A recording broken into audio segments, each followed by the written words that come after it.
दोस्तों, हम सभी को एक कहानी पढ़ाई गई स्कूल में कि भारत 15 अगस्त 1947 को आजाद हुआ। कुछ बड़े नेताओं ने संघर्ष किया और अंग्रेज चले गए, लेकिन सच्चाई इससे कहीं ज्यादा गहरी, कहीं ज्यादा दर्दनाक और बलिदान से भरी हुई। यह कहानी सिर्फ नेताओं की नहीं है, यह कहानी है मजदूरों की, यह कहानी है किसानों की, और ये कहानी है आदिवासियों की और उन लाखों लोगों की जिनका नाम कभी किताबों में नहीं लिखा गया। आज हम जानेंगे भारत की आजादी की कहानी को।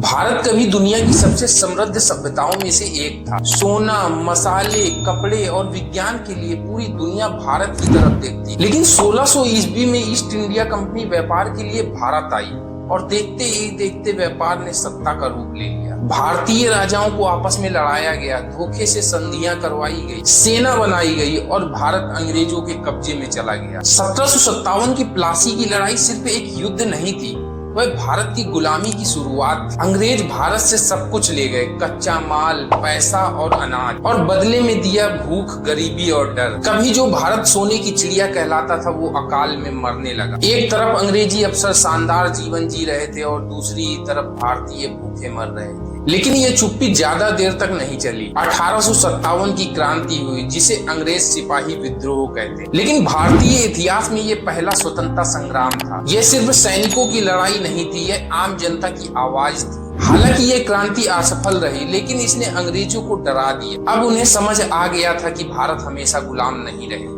1857 की क्रांति के बाद संघर्ष का तरीका बदला। 1885 में बनी भारतीय राष्ट्रीय कांग्रेस। अब लड़ाई सिर्फ हथियारों से नहीं बल्कि विचारों से लड़ी जाने लगी। बाल गंगाधर तिलक, लाला लाजपत राय, विपिन चंद्र पाल, इन लोगों ने जनता को जगाया। स्वराज मेरा जन्मसिद्ध अधिकार है, ये सिर्फ एक नारा नहीं था, ये एक चेतावनी। 1915 में मोहनदास करमचंद गांधी भारत लौटे। उनका हथियार था अहिंसा। उन्होंने असहयोग आंदोलन, नमक सत्याग्रह और भारत छोड़ो आंदोलन किया। लाखों लोग सड़कों पर उतर आए। गांधी जी ने अंग्रेजों की सबसे बड़ी ताकत को तोड़ा, जो थी भारतीयों का डर। मंगल पांडे, रानी लक्ष्मीबाई, बहादुर शाह जफर। इतिहास ने सिर्फ अहिंसा को नहीं दिया बल्कि क्रांति को भी जन्म दिया। भगत सिंह, चंद्रशेखर आजाद, सुखदेव और राजगुरु, इन सब ने हंसते हंसते फांसी स्वीकारी। लेकिन इनके अलावा भी हजारों नाम थे जो कभी याद ही नहीं किए गए। 1947 का समय आया, अंग्रेज चले गए, लेकिन देश टूट गया। भारत और पाकिस्तान बने, लाखों लोग मारे गए, करोड़ों लोग बेघर हुए। इतिहास का सबसे दर्दनाक बंटवारा हुआ। आजादी मिली लेकिन बहुत भारी कीमत पर। आज सवाल यह नहीं है कि अंग्रेज चले गए, सवाल यह है कि हम आज भी सच में आजाद हैं? सोच में, शिक्षा में, समाज में, जिम्मेदारी में। आजादी सिर्फ एक तारीख नहीं है, यह एक जिम्मेदारी है। भारत की आजादी सिर्फ एक व्यक्ति की देन नहीं थी, यह उन लाखों लोगों की कुर्बानी थी जिन्होंने अपना सब कुछ दे दिया। अगर हम उनकी कुर्बानी को भूल गए तो यह आजादी का अपमान, क्योंकि आजादी सिर्फ मिली नहीं थी बल्कि कमाई गई थी। वीडियो पसंद आया हो तो वीडियो को लाइक करें और ज्यादा से ज्यादा शेयर करें। मिलते हैं इसी तरह की एक और वीडियो।